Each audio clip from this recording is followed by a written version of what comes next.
Billionaire came home early and saw what his wife did to his black guardian mother, Elias Montgomery. Stepped into his mansion hours before anyone expected him.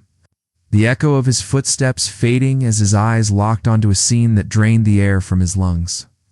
Vivian Hale stood over Marjorie Benton, her voice sharp, cold, and dripping with the kind of hatred Elias had never believed she could possess. Marjorie flinched under her words, her frail hands shaking as Vivian jerked a chair out of her reach and hissed something. Elias could not fully hear from where he stood in the hallway. He remained completely still, hidden by the curve of the marble staircase, afraid that even the sound of his breathing would expose him. Vivian's tone cut through the silence again, cruel and mocking. Accusing Marjorie of losing things Elias had personally seen her place carefully just a day before. Vivian grabbed Marjorie's wrist hard. Too hard. Marjorie winced, her eyes glistening with a pain she clearly tried to hide. Elias felt a surge of heat rush through him, his pulse pounding against his ribs as the truth hit him like a violent blow. This was not frustration. This was not a misunderstanding. This was calculated cruelty. And it had been happening for far longer than he realized. Every second he watched made the ground beneath him feel thinner, as if the life he thought he understood was cracking open beneath his feet. Vivian's face twisted with a practiced expression of false concern the moment she heard a faint sound upstairs, and Elias stepped back quickly, knowing she must not discover he had seen any of this. Not yet, slipped out silently, one thought burning in his mind. He could not protect Marjorie until he understood the full truth, and for that, Vivian must never know he was watching. If the world understood how darkness could hide behind polished doors, it would never ignore the realities families like his faced. Elias knew this story mattered, and if viewers wanted justice to unfold in full, they should like the video, subscribe, and stay with him until the very last second. Elias drove through the winding hillside roads with both hands gripping the steering wheel tighter than he realized. The night air pressing against the windows as the same moment replayed over and over in his mind. Marjorie's trembling voice, Vivian's hand crushing her wrist. The coldness in his wife's eyes, none of it faded, no matter how far he got from the house. The mansion lights shrank behind him, yet the shock remained lodged in his chest like a lodged blade he could not pull free. Guilt crept in slowly, settling heavy on his shoulders. He should have seen this earlier. He should have questioned why Marjorie's smile had become thinner over the past months. Why she hesitated before answering simple questions. Why she seemed to shrink whenever Vivian walked into a room. For so long, he had dismissed the tension as stress or aging. But now, after what he witnessed, every memory rewrote itself with painful clarity. Little things he once ignored returned with new meaning, the way the housekeeper mentioned Marjorie, forgetting her tea on the stove when Elias knew she never forgot anything. The faint bruise he spotted on her arm weeks ago that she brushed off as a bump against a counter. The way Vivian insisted on scheduling all of Marjorie's doctor visits herself. It all connected in a way he could no longer deny. He wanted to storm back into that house and demand answers. He wanted to tear every lie apart, drag the truth into the light. But confronting Vivian now would only warn her. She would erase everything, twist the story, manipulate everyone around them until Elias looked like the unreasonable one. Vivian was skilled at making her version of reality appear flawless. He pulled his car to the side of a quiet overlook, the city shimmering below like a sea of fractured stars. The decision formed inside him with frightening calm. He would not confront her, not yet. He would investigate quietly, gather every shred of truth, and expose whatever she had been hiding. Tonight marked the beginning of a silent war, one Vivian would never see coming. Elias returned to the mansion the following morning, walking through the grand doors as if nothing had happened, his expression calm and measured.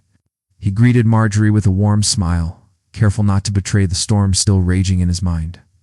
"Good morning, Mom," he said softly, his voice steady. Marjorie looked up, eyes flickering with both relief and anxiety.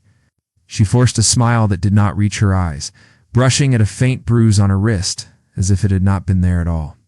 She shuffled slowly, carrying a tray of tea that had grown cold from the weight of her hands trembling ever so slightly. Elias noticed the small details immediately. Marjorie's scarf pulled a little tighter. The teacup set slightly off-center, a a few papers scattered on the counter that looked intentionally messy.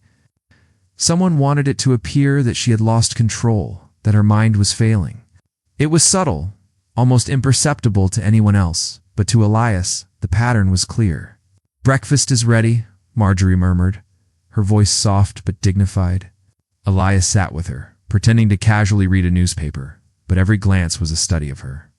He noticed the careful placement of her keys, the slightly disorganized stack of mail, and the faint marks on the carpet. All were hints of Vivian's cruelty disguised as evidence of confusion or forgetfulness. Elias felt a surge of anger, but he kept his composure, knowing that showing his reaction now would put Marjorie at even greater risk. "Mom, I hope you slept well," Elias said, sliding a hand gently over hers, careful not to startle her. Marjorie's eyes met his, filled with the quiet strength that had shaped him from a boy into the man he had become. She nodded, holding her head high despite the fear etched in her every movement. In that moment, Elias made a silent promise. He would uncover every lie, gather every piece of evidence, and protect Marjorie from the woman who had tried to destroy her. Her suffering would not go unnoticed, and her dignity would be restored. He knew he had to be patient, but his resolve was unshakable. Whatever Vivian had planned, Elias would ensure she could never harm Marjorie again. Elias requested a private meeting with Detective Arlo Keaton, choosing a quiet office downtown where no one could recognize him. The detective, a seasoned investigator with a reputation for precision, greeted him with a firm handshake and attentive eyes that seemed to weigh every word before it left his mouth. "I need your help with someone very close to me," Elias began, careful to keep his voice low. "I cannot explain everything right now, but there are signs that someone is manipulating my mother, making her appear unstable. I need evidence before anything irreversible happens." He handed Arlo a few select recordings, enough to illustrate the concern without revealing the full scope of the investigation. Arlo studied the footage in silence, his face tightening as he absorbed the subtle cruelty that Vivian displayed. "This is serious," he said finally. "We can perform a complete digital and behavioral audit tracking communications, monitoring her routine and cross-referencing with patterns of abuse we have seen before. But we must act carefully. The moment she suspects, she will cover her tracks." Elias nodded, understanding the gravity of the operation. They began mapping out Vivian's daily habits. Arlo noted her private phone calls that ended abruptly whenever Elias entered the room, her sudden trips to undisclosed locations in the city, and lunches that seemed casual but were meticulously timed. "She is organized, methodical," Arlo observed. "Nothing is accidental. We need to document everything she does, every call, every movement, every interaction. That is how we build a case she cannot manipulate." Elias leaned forward, absorbing every detail, his resolve hardening. "I cannot let her succeed, Detective. My mother's dignity, her safety, it all depends on us uncovering the truth first." Arlo paused, glancing at Elias with a flicker of unease. "One more thing," he said, lowering his voice. "From what I am seeing, she is not acting entirely alone. There may be a network, others who are helping her execute these plans. We will need to identify them before we confront her, or everything we do could be compromised." Elias felt a chill run through him. The battle he had anticipated was already more complex than he had imagined, but his determination did not waver. Whatever network Vivian had, he was ready to expose it and protect Marjorie from every calculated move she had set in motion. Detective Arlo Keaton worked methodically, carefully extracting data from Vivian's devices without triggering any alerts. Every file, message, and photo was cataloged, analyzed, and cross-referenced with the subtle signs Elias had noticed at home. Hours into the audit, Arlo paused, frowning at the screen. "Look at this," he said, showing Elias a series of hidden videos. In each, Marjorie Benton appeared confused, frightened, or forced to complete tasks that made her seem unstable. These were not accidents or oversights, they were deliberately staged to create the illusion of mental decline. Elias felt a cold weight settle in his chest. Seeing his mother portrayed like this, by the woman he had trusted with his life, cut deeper than anything he had imagined. Arlo continued scrolling. Fake notes had been prepared meticulously, listing minor forgetfulness and errors as evidence of dementia. Audio recordings had been altered subtly, making Marjorie's normal words seem confused or disoriented. Elias's stomach twisted as he realized the extent of Vivian's planning. This was not cruelty alone. It was a calculated attempt to rewrite reality. Then came the screenshots. The Pacific Crest Society group chat revealed itself in full detail. Messages from Vivian and other wealthy wives discussing elderly relatives, sharing methods to control or institutionalize them, and joking cruelly about the steps to follow. Racist comments, step-by-step plans, and mocking humor flowed across the conversation. Each new piece of evidence was more shocking than the last, painting a network of systemic cruelty disguised as concern. Elias clenched his fists, his mind racing. How had he not seen this before? Every suspicious action, every subtle slight, every late-night light, all connected now. The betrayal was staggering, but it also ignited a quiet fury within him. Marjorie had protected him his entire life, and now it was his turn to act. Carefully, strategically, and decisively. Arlo looked up, his expression grim but resolute. This is enough to expose her fully, Elias. But timing will be everything. One wrong move, and she could cover her tracks or escalate her plans. We need patience, precision, and proof that cannot be denied. Elias nodded, a calm determination settling over him. The war was not yet over, but the tide was beginning to turn. Elias leaned back in the chair, staring at the screen as Detective Arlo Keaton revealed the shocking extent of Vivian's connections. The Pacific Crest Society was not just a casual group of privileged women sharing gossip. It was an organized network. They had systematically institutionalized multiple elderly relatives, all under the guise of concern for their mental health.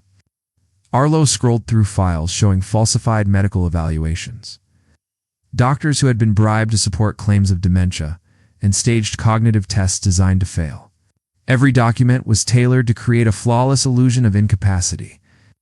Elias felt his pulse quicken. His mother, Marjorie Benton, had been dangerously close to becoming another case in their cold, calculated system. The thought made his stomach churn, a mix of anger and relief that he had intervened in time. They began tracing the network, connecting names, phone numbers, and interactions across the digital evidence. Every message, every photo, every call revealed a pattern of malicious coordination. The women had perfected the process, sowing doubt, isolating the victim, falsifying records, and ensuring the family believed their loved one was incapable of making decisions. Elias felt a heavy weight of responsibility. Marjorie had spent decades protecting him, shaping his life with love, sacrifice, and guidance. Now it was his turn. He started quietly documenting everything, ensuring that every move Vivian and her allies had made was captured, time-stamped, and preserved. Each entry was another layer of armor, a shield against their attempts to rewrite the story. The emotional tension built steadily as Elias imagined the months of suffering Marjorie had endured in silence. The indignity, the fear, and the manipulation were unimaginable. Yet with each piece of evidence, he also felt a growing confidence he had the power to turn this tide. To expose the full conspiracy and to ensure that justice was not only served but witnessed. Arlo looked at Elias, nodding toward the growing digital archive. We have everything we need. Now it is about timing. When we act, it has to be precise. Every piece will fall into place, and there will be no escape for them. Elias's eyes hardened. The trap was being set, silently, meticulously, and this time the perpetrators would not see it coming. Elias had planned to be away for the morning, but a sudden meeting ended early. Driving back, he felt a growing unease, a nagging intuition pulling him home. As he entered the mansion quietly, he noticed Marjorie Benton in the corner of the living room, trembling slightly, clutching a thin blanket around her shoulders. Vivian Hale hovered nearby, feigning concern, directing Marjorie to complete a set of trivial tasks with exaggerated patience, all while secretly filming her. Marjorie's hands shook as she followed Vivian's instructions, her calm composure cracking under the weight of humiliation. Elias froze momentarily, anger and sorrow flooding him. He realized that the carefully constructed cruelty had pushed her to the edge. Every staged incident was designed to make her feel weak, confused, and dependent. Yet she tried to maintain dignity. When Marjorie finally retreated to a quiet corner of the study, tears streaming silently, Elias approached without a sound. She looked up at him, eyes filled with fear and guilt, whispering, "I am such a burden. Maybe I should just leave." Her voice wavered, heavy with years of sacrifice and unacknowledged suffering. Elias knelt beside her, taking her hands in his, feeling the frailty and strength intertwined in every gesture. "You are never a burden, Mom. Not now, not ever," he said softly. He did not reveal the plan they had set in motion, knowing that hope and patience would carry her through the next few days. He held her silently, letting the warmth of his presence convey the promise he could not yet speak aloud. Every cruel action Vivian took would be exposed, every lie documented, and soon justice would be undeniable. Marjorie's tears began to ease, replaced by a fragile but growing sense of safety. Elise's resolve strengthened. This torment would end. The woman who had raised him would finally reclaim her dignity. Elias walked through the mansion with deliberate calm, inspecting every hallway and room. He had placed hidden cameras in subtle corners, audio recorders behind decorative vases, and monitored every device Marjorie used. Each piece of equipment was a silent witness, capturing Vivian Hale's cruelty without her knowing. Every smirk, every staged concern, every whispered command was being documented piece by piece. Vivian moved around the house as usual, believing her manipulations were flawless.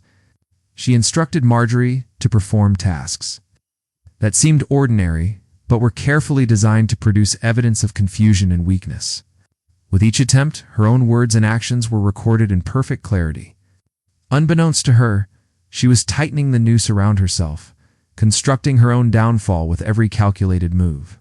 Detective Arlo Keaton worked tirelessly, taking the raw recordings, screenshots, and secret messages, organizing them into a comprehensive legal dossier. Every staged conversation, every fabricated note, every message in the Pacific Crest Society group chat was cataloged, leaving no chance for Vivian to escape accountability. The digital trail built a fortress of proof that even the wealthiest lawyers could not dismantle. As the night of the Lux Horizons fundraiser gala approached, Elias reviewed the plan carefully. Society's elite would gather in opulent halls, unaware that the truth about their own circle's misconduct was about to surface. Vivian, confident in her victory, had already prepared her performance, charming smiles, gracious gestures, the perfect hostess persona. She believed she had outmaneuvered Elias entirely, but Elias's patience, strategy, and meticulous preparation meant she had underestimated the force she was about to encounter. Every subtle cruelty she had orchestrated would be exposed. Every lie laid bare before an audience whose influence could ensure that justice was swift and unavoidable. Tonight, the game would shift, and Vivian would realize she had never truly controlled the narrative. The Lux Horizons fundraiser gala sparkled under grand chandeliers, the room alive with conversation, laughter, and the clinking of crystal glasses. Guests dressed in designer gowns and tuxedos moved gracefully across the polished marble floors, unaware that the evening was about to turn into a reckoning they would never forget. Elias Montgomery stepped onto the stage, calm and composed, with Marjorie Benton seated beside him, radiant in a simple, elegant dress. His presence commanded attention, drawing every gaze to the front of the hall. A hush fell over the crowd as Elias began to speak, praising Marjorie for her lifetime of dedication, her sacrifices, and her unwavering love that had shaped not just his life, but countless others through her generosity. Then, without breaking his calm, the massive screens behind him flickered to life, displaying the very evidence Vivian Hale had believed would remain hidden forever. Hidden videos captured her forcing Marjorie into humiliating tasks. Messages and screenshots from the Pacific Crest Society revealed her orchestrated campaign of manipulation and racism. Forged documents and staged dementia evaluations flashed across the screens, followed by audio recordings of her cruel commands. Gasps echoed through the hall, faces frozen in shock, friends and acquaintances staring at Vivian as the truth played out in vivid detail. She faltered, searching for composure that was gone. Her carefully constructed facade of elegance and grace cracked under the weight of exposure. The room grew silent, then tense, as former allies instinctively distanced themselves. Whispers of disbelief and disgust spread like wildfire.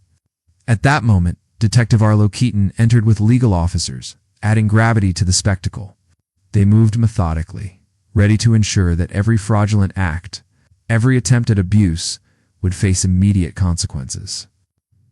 Vivian's social power evaporated in real time. No amount of charm, money, or influence could protect her from the combined force of public scrutiny and law. Elias stood tall, unshaken, his hand lightly resting on Marjorie's. The billionaire's choice was clear: justice over personal comfort, truth over marriage, integrity over social status. As cameras captured her unraveling, the lesson was unmistakable. Cruelty built on lies and power would always collapse when confronted with patience, strategy, and unwavering love. Every guest at the gala now understood that defending those we care about was not only righteous but unstoppable. Marjorie looked at Elias, her eyes filled with relief and pride. In that moment, the woman who had endured months of torment was finally seen, heard, and vindicated, while Vivian Hall faced the consequences she had tried so hard to evade. The evening marked not just exposure, but a triumph of justice. Social media erupted within hours, carrying clips from the gala across every major platform. The footage of Marjorie Benton standing quietly while the truth unfolded struck a deep chord with millions. People praised her patience, her strength, and the grace she held even in the face of so much cruelty. She quickly became a symbol of resilience, a reminder that dignity could survive even the darkest storms. Hashtags spread worldwide, calling for justice and accountability for every victim who had been silenced. As the evidence continued circulating, more secrets broke open.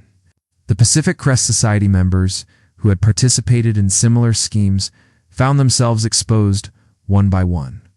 Their messages, evaluations, and staged incidents surfaced, revealing a wide network built on manipulation and exploitation. Investigations launched overnight, and several high-profile families faced immediate legal action. The chain reaction was unstoppable. Every attempt to hide behind influence collapsed under the weight of undeniable proof. Vivian Hale's downfall was swift and absolute. Her friends distanced themselves, her sponsors withdrew, and her carefully crafted public image burned away within days. She lost her social standing, access to wealth, and the respect she had once demanded. The woman who believed she would always remain untouchable now faced a future defined by the consequences she created. Elias Montgomery stepped before the press briefly, choosing his words with calm strength. He spoke of dignity, compassion, and the responsibility to protect those who cannot fight alone. He emphasized that truth must stand above pride, and that silence in the face of cruelty is a choice he would never make again. His statement resonated across the nation, closing the chapter with clarity and purpose. 1 year later, the quiet hum of computers filled the small community center where Marjorie Benton now spent her afternoons. Children gathered around her with eager eyes, hanging on to every word as she explained simple coding steps with warmth and patience. The same hands that had once trembled under Vivian's cruelty now moved with confidence, guiding young learners who adored her. Laughter echoed through the room, proof of the peace she had finally earned. Elias Montgomery visited her every week, carrying fresh flowers or small treats from her favorite bakery. Their bond had grown even stronger, shaped not by the pain of the past, but by the healing that followed. Elias watched her with quiet pride, grateful that she had found a new purpose, a space where her kindness could blossom without fear. Each visit reminded him of how close he had come to losing her, and how fiercely he had fought to make sure she never lived in darkness again.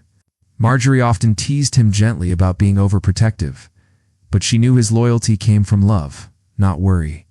He stayed to help her pack up the center, sharing stories, laughter, and plans for the future.